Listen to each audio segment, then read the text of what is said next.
Então, cada vez Santa Isabel está se indo. É que parece que mataram um padre. Mataram ele na porta da igreja. Foi apedrejado. Ele, antes de morrer, ele amaldiçoou o lugar, né? Que ele disse que Santa Isabel nunca ia mais para frente. O excesso de chuva fez subir o nível do canal São Gonçalo. Tava enchente todos os dias. Quando a gente tem um fio de esperança lá no fundo de um túnel, barram todo. Sempre se falou que Santa Isabel havia sido amaldiçoada.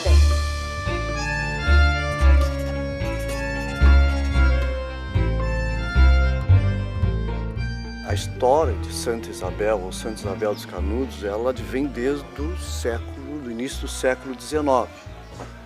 Ela é presente na trajetória histórica da formação e fixação portuguesa do sul do país. Santa Isabel fica a 60 quilômetros de Arroio Grande, né, às margens do canal de São Gonçalo. Nós temos 30 quilômetros de asfalto, né, até o trevo do Matarazzo, e depois mais 34 quilômetros de estrada de chão até Santa Isabel.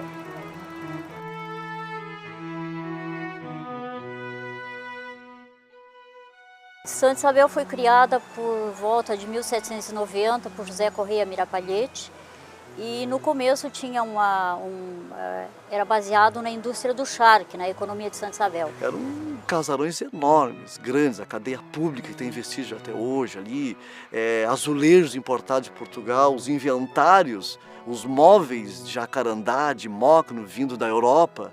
Todas as casas aqui, casas enormes, casas de 20 peças, 25 peças, grandes, azulejos. Eles tinham um código de postura extremamente moderno para a época, com meios fio, beirada, fachadas. Tanto é que Santa Isabel recebeu, no século XIX, a visita da família imperial, Dom Pedro II, a princesa Isabel. Né? O próprio Conde D deixou nas suas memórias Santa Isabel como sendo uma próspera e bela vila no sul do Brasil. E esse muro aqui, a princesa Isabel veio dar um discurso para a população daqui de Santa Isabel, da redondeza aqui, né? E para os próprios escravos, para a escolta dela, né? Tínhamos um porto por onde passavam diversos vapores, né? Era o caminho, era a ligação de Rio Grande, Pelotas, Porto Alegre. Santa Isabel chegou a se destacar muito mais do que Arroio Grande, que era, digamos assim, a vila-mãe aqui de Santa Isabel. Primeiro dia do Júlio de Castilho, 93, né, 15 de janeiro, 16 de janeiro, pá, não existe mais Santa Isabel. Volta a ser distrito, o segundo distrito de Arroio Grande.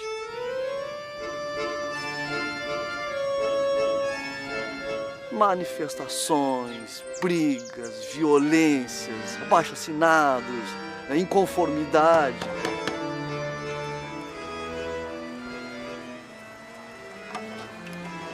Nesse sentido, surge uma figura de um padre.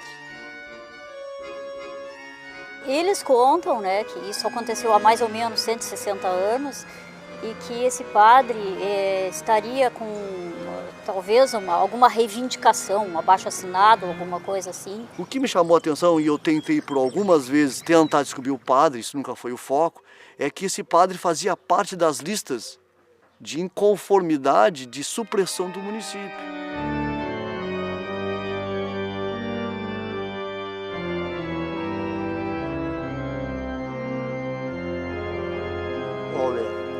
A história apenas nós sabemos de ouvir falar, porque há pouco registro de documentos que atestam este caso da morte do padre.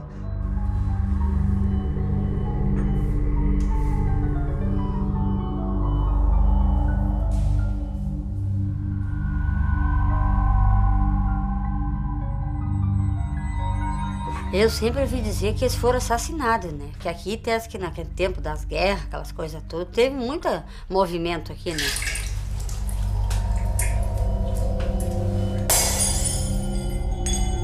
Era numa revolução que deu aqui. Deu uma revolução e veio o policial tudo pra cá, sei lá, o quartel, eu acho, o exército todo.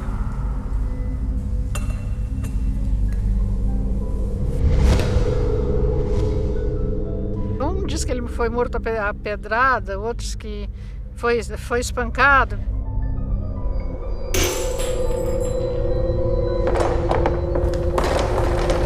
Então parece que enterrado para consumir com o corpo, né? Parece que botaram na beira, enterrar na beira da igreja. Ele, antes de morrer, ele amaldiçoou o lugar, né?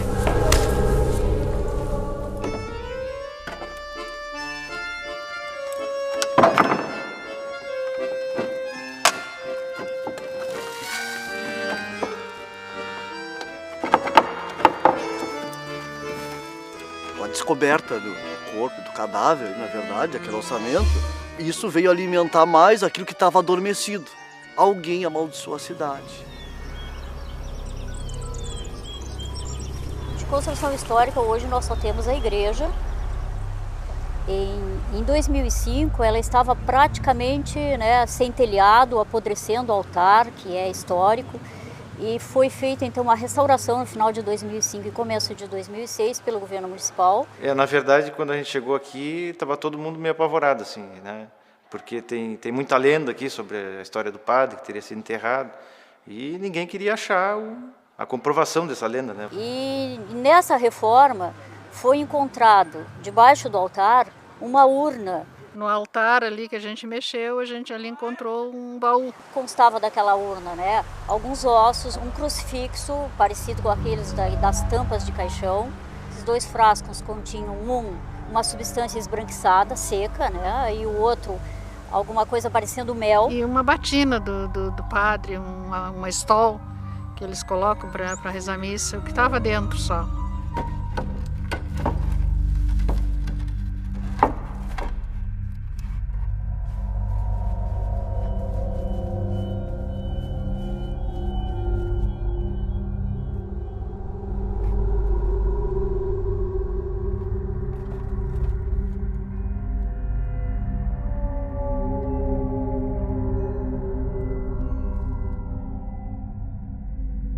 Se materializa a lenda, se materializou o fato. Se mexeu embaixo do altar da igreja, na reforma que fizeram, descobriram, né, um caixão lá, um caixote, na verdade, com os indícios, né, de ser o tal famoso padre que lá, há 100 anos atrás, já se comentava.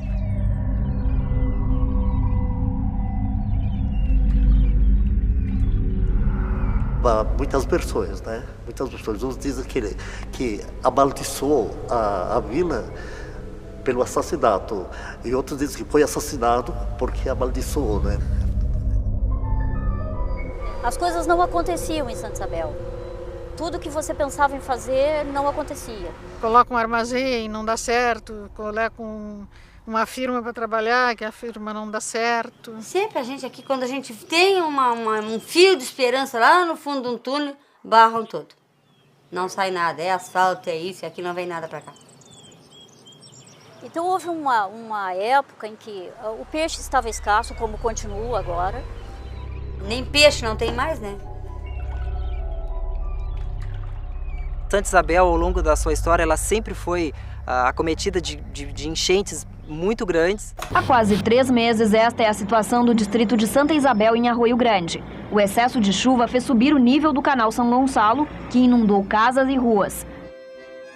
A vila chega a passar 6 meses debaixo d'água, né? Assim que você só anda de caique dentro da vila, né? Isso aqui está sempre debaixo d'água. Sempre, sempre. Essa minha casa aqui, a água saiu em cima nas janelas, tem meia janela dessas aí da água. Então, cada vez Santa Isabel está assim, indo.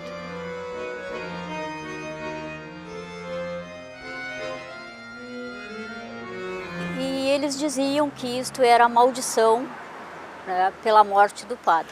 Eu acredito que a figura do padre surge nesse momento místico, na verdade, uma justificativa de um processo de decadência. Não se avaliou a questão econômica, a questão política. Foi muito mais fácil ter uma justificativa plausível, né, em que alguém amaldiçoou a cidade. É claro que o próprio assassinato é uma maldição, né? Toda a violência é uma maldição, né? E todo bem fazer é uma bênção, né? Na minha visão, eu acho que Santa Isabel, aos pouquinhos, está dando os primeiros passos, né, para as suas melhorias. A gente não precisa conviver com estas maldições eternamente. A gente pode mudar essas coisas. Já que o pessoal comentava assim, porque o lugar é amaldiçoado pelo padre Diogo, então vamos se reunir, vamos rezar uma missa e pedir que ele perdoe, né? Que ele perdoe essa maldição, se é que ele fez isso, né? Sempre que há datas especiais, como o 30º dia de pessoas muito queridas, a memória que fazemos, a história do padre que esteve em Santa Isabel, que lá foi assassinado, e que muitos julgam que é um motivo de maldição, ele se converta em bênção e em progresso material, econômico, espiritual e moral de toda essa localidade que prezamos tanto.